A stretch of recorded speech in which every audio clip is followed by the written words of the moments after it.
Hello बच्चों, चलिए प्रश्न को देखते हैं। कह रहा है कि बताइए कि कथन सत्य है या असत्य है।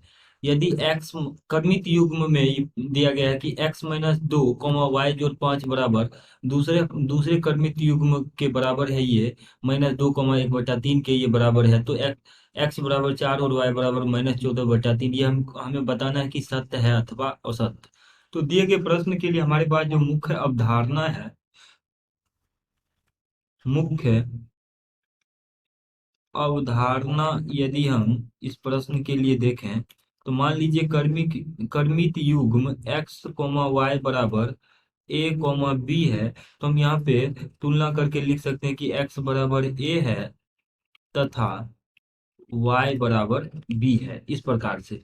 अब देखिए, दिए गए प्रश्न के लिए हम ये चीज देखते हैं। यहाँ पे कर्मित युग्म दिया गया है x-2 वाई जोड़ 5 बराबर है -2, 1/3। अब देखिए, इसमें अगर हम तुलना करते हैं तो ये x-2 का मान आ जाएगा -2 के बराबर। इसको हल करेंगे तो यहाँ से x -2 से 2 कट जाएगा तो x का मान 0 आ जाएगा। अब ठीक इसी प्रकार से दूसरे अवयव को तुलना करके लिखते हैं, तो यहाँ पे हम लिख सकते हैं y जोड़ 5 बराबर आ जाएगा 1/3। इसको लिखेंगे तो y बराबर आ जाएगा 1/3 - 5। यहाँ पर यदि हम लघुत्तम ले तो इसका लघुत्तम 3 आ जाएगा, तो ये आ जाएगा 1 - 5 = 15। इस प्रकार से तो y का मान आ जाएगा हमारे पास -14/3, ये y का मान है।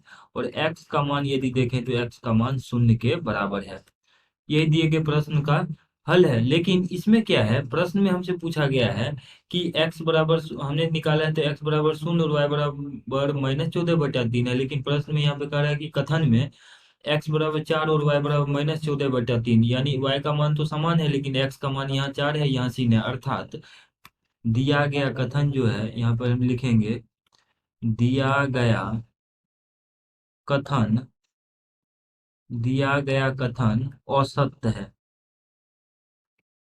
असत्य है। और यही हमें दिए गए प्रश्न में बताना था कि कथन सत्य है या असत्य, यानी दिया गया कथन असत्य है। यही दिए गए प्रश्न का हल है। आशा करते हैं कि इस प्रश्न का हल आपको समझ में आया होगा। धन्यवाद।